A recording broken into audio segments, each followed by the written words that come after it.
We've been joined by fabulously talented and rising star, Michael Mcintyre. Hello, Michael. Hi, guys, chaps. You're a kind of established star, really, now, aren't you? I don't... Well, it's not for me to say. I don't know. Yeah, it is. Look, come on. You've sold out Wembley several nights in a row or some such. I know when the tickets went on sale for his current big tour, boom, they went like that. When we had another night, boom, they went like that. I'm very pleased that people are coming to see me. Yes. It's in the future. You have to book these things, these big venues in advance. A long time. So between us, it's actually in advance of the show being written. But I'm confident. So people have bought tickets for material that doesn't, for a show that doesn't actually exist yet. Because I've got 6 months of hopefully inspirational moments. You don't have it written down, do you? No, it's not. This is how the band's got into big trouble. Ideas. I think if they put on the press release, Michael Mcintyre this autumn, arena tour, he has a few ideas. Maybe it will. But, have faith, ladies and gentlemen. It's going to be great. I'm confident. Well, of course it'll be great. Of course it'll be great. I'm excited about it. These will be the biggest venues you've played, I guess, wouldn't they?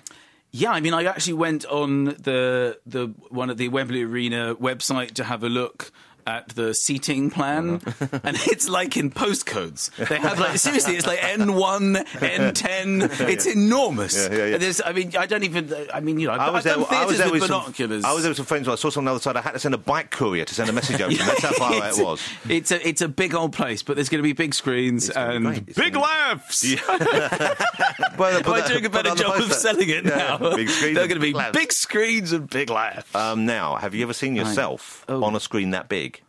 Oh, no. No. You see, I think that you're always commenting that you don't think I'm the best looking. No, Michael. No, you do. Don't put words into my mouth. I've not said that you're not the best looking. I've actually said that you're funny looking, which is actually a nice thing to say about a comedian. Because I started, I think I look all right at the moment. You look great. So, no, I've not seen myself on the big... Well, I've seen myself on a screen. My TV's big enough. What I mean is, and I'm not being funny here, I would imagine for anyone, regardless of what you look like, you turn around and see your own head, or rather the back of your own head, coming back, that would be quite a strange thing. It's the back. Well, and I wonder if you're going to play off that at all, or whether you're just going to ignore it and not ever look behind you. What are you going to do? Well, I'm going to ignore it, because I think people maybe do watch the screen, don't they, rather than... Well, if they're right at the back, if they bought they're right at the back, they're watching... Or they were the only ones available. Yeah. What I might do is record the best gig I can do and just play that and then just wander around. Do that. Hire someone who looks a bit like you to walk around in front. Mime. I think I should mime. We'll pre-record it and I'll just mime it. I have an idea for you.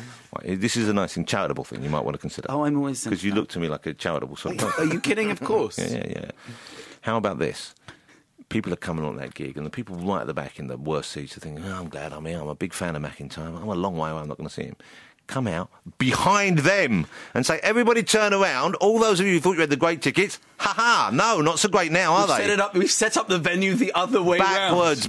And so you not only get to see me close over your head, also you get a slight pain in your neck for looking over your shoulder. I'm going to be honest, it's a lot different than musicians, because when musicians play venues, like you remember those scenes where they open the gates at Live Aid, when everybody's running to the front to get in the front. In comedy, it's completely the opposite. People come in early and they go straight to the back because they don't want to be talked to. They don't want to be made part of the show.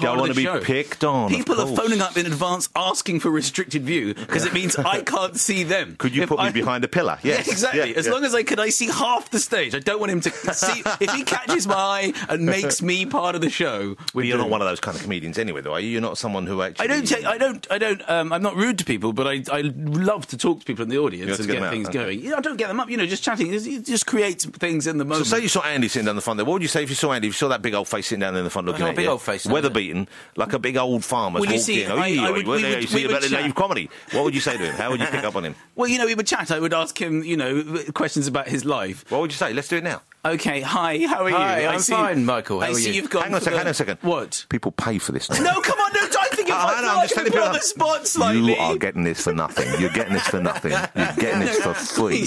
People have paid a lot of money for this kind of thing. Okay, here we go. Imagine it live at Wembley Arena. That's the point. And then Michael Mcintyre on stage, and down the front row there's Andy Davies of the radio, walking around with a T-shirt on that says I'm Andy Davies off the radio. Yeah, I do that all the time. Here we go. Okay, this is how it goes on stage. Go, take it away.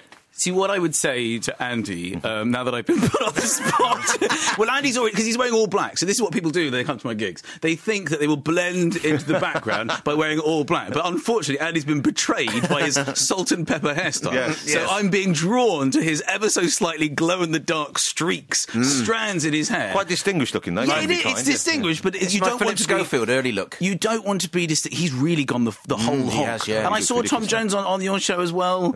Also, he's decided... Do you think he just forgot to put the dye in? I think eventually he had to listen to the voices that weren't in his head. right. I think he forgot. I thought he got to your show and thought, bloody hell, he forgot the dye. I get the feeling, as you get older, this is why you grow a beard and stuff. You get to a certain age, you think, you know what? All that time I waste doing that, I haven't got enough time to waste any more dye in my hair and shave. I'm just going to relax on bed with some biscuits. And I think if I'm honest, he looked a lot older. But you dye your hair, don't you? Your hair's dyed. Why would I dye my hair? Well, look how black it is. That's dyed, isn't it? This is my natural... Why would I dye my hair quite a strange colour? Someone who used to dye his hair, what do you think? But you're absolutely right. I think Andy does look distinguished. You it looks very good. Well, he would be doing that to me then. Do you have hair under the headphones? Yeah. Okay, I thought I just had to make Coming out of the ears, yes. Yeah. I just had to make... So let's talk about hair just briefly.